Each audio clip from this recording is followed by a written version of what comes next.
Sir మీ పేరు? నా పేరు శివప్రసాద్, నెక్కలపూడి. ఏం చేస్తుంటారండి? వ్యవసాయం. సార్ కూటమి ప్రభుత్వం వచ్చి 100 రోజులు పూర్తవుతుంది, ఎలా ఉందండి? ప్రస్తుతం పరిపాలన బాగానే ఉంది. పరిపాలన బాగోలేదని ఎవడ అనరు. పరిపాలన చాలా బాగుంది. వడబాదిలేగా నెక్స్ట్ తిరుమల, ఈ రెండే కనపడుతుంది. ఇప్పుడు తిరుమల గురించి ఏమనుకుంటున్నారు? అసలు లడ్డు కల్తీ చాలా తప్పు చేశాడు జగన్. దాంట్లో ప్రక్షాళన అది వేరే రకంగా ఏమీ లేదు. వాళ్ళ మాత్రం కఠినంగా శిక్షించాలి. హిందువులు అందరినీ నిలువడం ముంచినట్టు లెక్క నా లెక్కలో. తిరుమల దేవస్థానం అంటే వరల్డ్ వైడ్గా ఫేమస్ కదా, అది పరిస్థితి. ఏమి చేయలేదు, కావాలని ఇలా చెప్తున్నారు అంటున్నారు. రిపోర్ట్లు వచ్చినాయి కదండి, ఆల్రెడీ ల్యాబ్ రిపోర్ట్స్ వచ్చినాయి కదా చేసినట్టుగా. ఇంకా చేయలేదంటే కుదురుద్దా చెప్పనా? కేవలం రాజకీయ కారణంతోనే ఈ విధంగా కాదండి. ల్యాబ్ రిపోర్ట్ కూడా రాజకీయమేనా? ల్యాబ్ రిపోర్ట్లు రాకపోతే మీరు అన్నట్టు తప్పే అది. ల్యాబ్ రిపోర్ట్ 3 ల్యాబులకి వెళ్ళినా 3 ల్యాబులు అదే వచ్చింది. అసలు 320 రూపాయలకి ఎవడంటే ఆవునే వస్తుందా? మామూలు గేదెనయ్యే రావట్లా. ఆవునే ఎక్కడి నుంచి వస్తుంది? మనకు ఆవుల పెంపకం తక్కువ కదా, గేదెలు ఉన్నంత ఆవులు ఉండవు. ఏదో తమిళనాడు కర్ణాటక అంటే ఆవులు పెంచుతున్నారు. మనకు ఎన్ని ఉన్నాయి చెప్పండి? ఆంధ్రాలో ఆవులు ఎన్ని ఉన్నాయి? తేడా ఉంది. అది అంటే ఈ వరద బాధకు సంబంధించి చంద్రబాబు నాయుడు తీసుకున్న నిర్ణయాలు కావచ్చు, ఆయన వచ్చి సర్వీస్ చేయడం ఇదంతా బాగానే చేశాడు. బాగా చేశాడు, దాని గురించి ఒప్పుకుంటాం. కాకపోతే ఏంటంటే మునిగిపోయిన వాళ్ళు నిండా మునిగిపోయారు. తేలికి పట్టి అడగ రాస్తున్నారు. నిండా మునిగిన వాళ్ళు దిక్కులేదు. ఇప్పుడు ఒకడికి 30 లక్షలు 40 లక్షలు పోయిన వాళ్ళు ఉన్నారు. ఒకడికి 5 రూపాయలు పోయినాడికి 10,000 రాస్తున్నారు. అది తప్పు జరుగుతుంది. అంటే వచ్చిన 100 రోజుల్లోనే అన్నా క్యాంటీన్ పెట్టడం కావచ్చు, పెన్షన్ పెంచడం, ల్యాండ్ చేశారు. పెన్షన్ అంటే అన్నా క్యాంటీన్ బాగా చేశారు, తప్పులేదు దానికి. కుమార్. కూటమి అధికారంలోకి వచ్చి 100 రోజులు పూర్తవుతుంది సార్, ఎలా ఉంది సార్ ఈ 100 రోజుల పరిపాలన? అస్సలు బాగుండేది కాదు. అది మాటతో చెప్పాలంటే జగన్ ఉంటే అస్సలు బాగుండేదే కాదు. అది ప్రభుత్వం వచ్చింది కాబట్టి బాగుంది.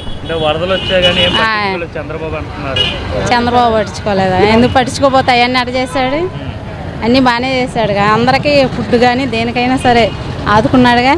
ఆయన ఉంటే ఎప్పుడో కొట్టేసేసారు మొత్తం, మునిగిపోయేవాళ్ళు మొత్తం. అంటే చంద్రబాబు కేవలం ఫోటోలకు పోజులు ఇచ్చాడు తప్ప ఎటువంటి చేయలేదని చెప్తున్నారు. వాళ్ళు పోజులు ఇచ్చేవాళ్ళు పోజులు ఇచ్చుకుంటున్నారు, వాళ్ళు ఇచ్చుకుంటారు జగన్ వాళ్ళు. వీళ్ళు చేసేవాళ్ళు చేస్తున్నారుగా. ఆయన అయినా కానీ చంద్రబాబు నాయుడు పడవలో వెళ్ళి అందరికి ఆదుకుంటున్నాడుగా. ఈయన వెళ్ళాడా? ఈయన గెలవపోయినా అయినా కానీ వెళ్ళాలిగా, వెళ్ళి ప్రజలను ఆదుకోవాలిగా. అప్పుడు గెలిచారు, అప్పుడు అందరూ వేసారు ఓట్లు. ఇప్పుడు వేయలేదంటే దేనికి ఇలా? ఈయన కూడా వెళ్ళాలిగా, గెలిచినా గెలవపోయినా మంచి చూపించుకోవాలిగా. మరి యాడ్ చూపించుకున్నాడు. హామీ ఇచ్చేసాడు కానీ ఏమీ నెరవేర్చలేదు చంద్రబాబు అంటున్నారు కదా. ఇప్పుడు మునిగిపోయినాయి, ముందు అవి చూసుకోవాలా, ఇప్పుడు పథకాలు చూసుకోవాలా? అవి చూస్తాడు. ఆల్రెడీ అనంగానే 4,000 ఎమ్మటైనా వేసేసారా? ముసలాళ్ళకైనా వయసులకైనా కానీ, కొంచెం వికలాంగులకైనా 6,000 ఇస్తున్నాడుగా. ఇప్పుడు ఎమ్మటే ముసలాళ్ళకు కూడా 4,000 అనంగానే ఇచ్చేసాడుగా. అవి కొంచెం నిదానంగా ఇస్తాడు. ఇప్పుడు అవి ఆదుకుంటున్నాడు కదా, వాటిలో మునిది వెళ్తున్నారు. ఇప్పుడు అవి అయిపోయినాక మళ్ళీ వీటిలోకి వస్తారు. ఇవ్వకుండా ఇవ్వను అని అనలేదుగా, అన్నీ చేస్తానే ఉన్నాడుగా. బాగానే పక్క తిరుపతి లాడీ కోసం వార్త విన్నారా? అవన్నా ఇక దాని గురించి అయితే మామూలుగా రాదు. పంచాలి వాళ్ళు ఉండగానే పోయింది, ఇంకేంది ఇంకా దాని గురించి అసలు అనవసరం మాట్లాడుతాం. తిరుపతి లడ్డు గురించి అంటే భగవంతుడి అప్పుడే ఏముంది, ముందు ముందు ఉండిద్ది. ఇక అది ఇక దానికి మనం చెప్పేదే ఉండదు. మనమే అప్పుడే మేము ఒకసారి వెళ్ళాం తిరుపతి, అప్పుడే అనుకున్నాం ఇంత లడ్డు ఇంత ఉండాల్సింది ఇంత అయిపోయింది ఏందో మేము అప్పుడే అనుకున్నాం. కాదేంటంటే ఈ ప్రభుత్వం బాగానే చూసుకుంటుంది, బాగానే చేస్తారులే అనుకుంటాం. కానీ ఇట్లా ఇంత మోసం చేస్తారా అనుకుంటున్నారు. వాళ్ళు ఏం మోసం చేయలేదని చెప్తున్నారు, మేమేం చేయలేదు, చంద్రబాబు కావాలని ఈ విధంగా చెప్తున్నాడు. మరి నాయకుడు ఆయనే, మరి అన్నీ చూసుకోవాలిగా. ఇప్పుడు చర్చి అయినా మసీద్ అయినా ఇప్పుడు తిరుపతి ఆయన మొత్తం ఆయన ఆయోజ్యంలో ఉన్నాయన్నీ బాగానే చూసుకోవాలిగా 3. మరి ఎందుకు అట్లా ఆయన ఏం చేస్తాడు? తిరుపతిలో అవన్నీ లడ్డులో కలుపుతారా? అది పాపం కదా, మాలు పాపం. అది ఎంత అంత అన్యాయం చేసినట్టు. నా పేరు త్రినాథస్వామి. ఏం చేస్తుంటారండి? వ్యాపారం, హోటల్ వ్యాపారం. సార్ కూటమి ప్రభుత్వం వచ్చి 100 రోజులు పూర్తయింది సార్, ఎలా ఉంది 100 రోజుల పరిపాలన? నిజంగా చెప్పాలంటే మా వరదల్లో కూటమి ప్రభుత్వం చాలా ఆదుకుంది, ప్రజలకు చాలా మేలు చేసింది. చంద్రబాబు నాయుడు లేకపోతే చాలా ఇబ్బందులు పడేవాడు.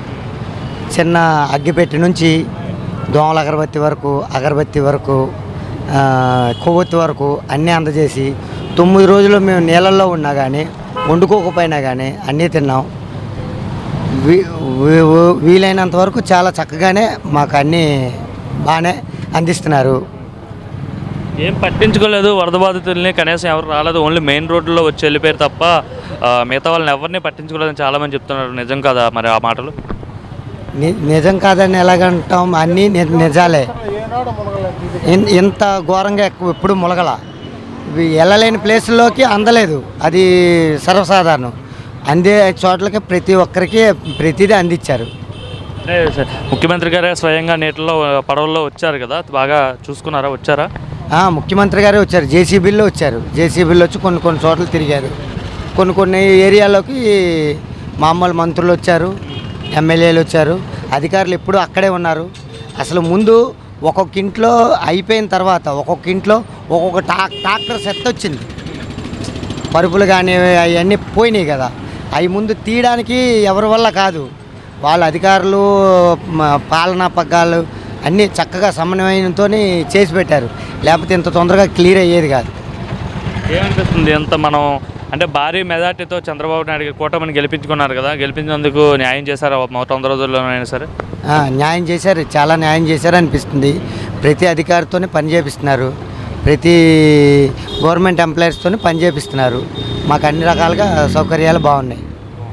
అంటే అధికారంలోకి వచ్చిన వెంటనే పెన్షన్ పెంచడం కావచ్చు, మెగా డిఎస్సి పెట్టడం కావచ్చు, అంటే ఐ మీన్ మెగా డిఎస్సి పైన తొలి సంతకం పెట్టడం కావచ్చు, అండ్ ల్యాండ్ టైటిలింగ్ అట్లా రద్దు చేయడం, ఇవన్నీ ఓకేనా? అవన్నీ ఓకే. చెత్త పన్ను ఒకటి రద్దు. మామూలుగా ఇప్పుడున్న పరిస్థితుల్లో చెత్త పన్నుకి అయితే ఏ విధంగా మేము ఇబ్బందులు పడేవాళ్ళం తెలిసేది కాదు. ఎందుకంటే ఇంటికి ఒక ట్రాక్టర్ ఇచ్చింది, ఇట్లా ఇంటికి ఒక ట్రాక్టరు. ఆ ట్రాక్టర్ని ఎత్తాలా, వాళ్ళు జేసీబీలతో ఎత్తిచ్చి ఆ ట్రాక్టర్లతో ఇచ్చేసి మున్సిపల్ సిబ్బందికి కూడా మేము దండం పెడుతున్నాం. ఎందుకంటే అంత చక్కగా చేశారు. ఇప్పుడు ఫైర్ ఇంజిన్లతో కడగడం కానీ, లేకపోతే ఇంకా కప్పు పట్టి ఇంకా చండాలంగా ఉండేది. అన్న మీ పేరు? నా పేరు చంద్రరావు. గారు అన్న, ఇప్పుడు కూటమి ప్రభుత్వం వచ్చి 100 రోజులు పూర్తయిందన్న, ఎలా ఉందన్న? బాగుంది సార్, బాగా చేస్తున్నాడు చంద్రబాబు నాయుడు. ఇప్పుడు బాగా పరిస్థితి వల్ల అన్నీ కరెక్ట్గానే చేస్తున్నాడు.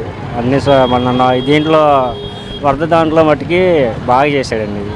ఏం చేయలేదని చెప్తున్నారు, వరద బాధలు పట్టించుకోలేదని చెప్తున్నారు. అదే బాగా చేశారు. ఇంటింటికి భోజనం అని, మా వరద వాటిలో చిట్నారులో ఉంటాము, చిట్నారులో మాకు ఇల్లు మిలిగిపోయినాయి. డోరికి వచ్చి అందరూ బాగా అన్ని బాగా అందించారు. అంటే వైసీపీ ఉండంటే జగన్ ఉంటే బాగుండేది, టీడీపీ ఉన్న వాళ్ళు ఏం బాగలేదు కూటమి వల్ల అని చెప్తున్నారు. అదే లేదండి, బాగా చేస్తున్నారు. అవిత్తు మాటలే కానీ ఇవన్నీ మట్టికి చంద్రబాబు నాయుడు వచ్చిన కానీ బాగా చేస్తున్నారు. అన్నా క్యాంటీన్ పెట్టడం కావచ్చు, ఇవన్నీ పెన్షన్ పెంచడం ఇవన్నీ బాగానే ఉన్నాయా? లేవు, అన్నీ బాగున్నాయి సార్. మరి వాళ్ళు అంటున్నారు, వైసీపీ వాళ్ళు అంటున్నారు చంద్రబాబు చాలా హామీలు ఇచ్చాడు కానీ ఒకటి కూడా నెరవేర్చలేదని చెప్తున్నారు కదా. అతను వచ్చి చూడమని వచ్చి జనాభా వచ్చి అంతమంది అల్లాడుతున్నా బాగా చేశారు, అందరూ బాగానే చేశారు. అంటే పిల్లలకి అమ్మఒడి ఇస్తా అని చెప్పాడు కదా, ఎంతమంది ఉంటే అంతమందికి వాళ్ళందరికీ ఇవ్వలేదని చెప్తున్నారు. అందరు ఇచ్చారండి. పక్కన వాళ్ళు అందరూ మాకు ఓపెన్, మాకు పెద్దలు అయిపోయినా చిన్నపిల్లల మటుకి పక్కన వాళ్ళందరికీ బాగానే ఇచ్చారు అనుకుంటున్నారు. ఇలా ఇచ్చారు. వరదల్లో నిత్యావసర సరుకులు గట్రా అన్నీ అందజేశారా? అందించారు, డోర్కి అందరికి ఇచ్చారు. బాగుందంటారు? బాగుంది సార్.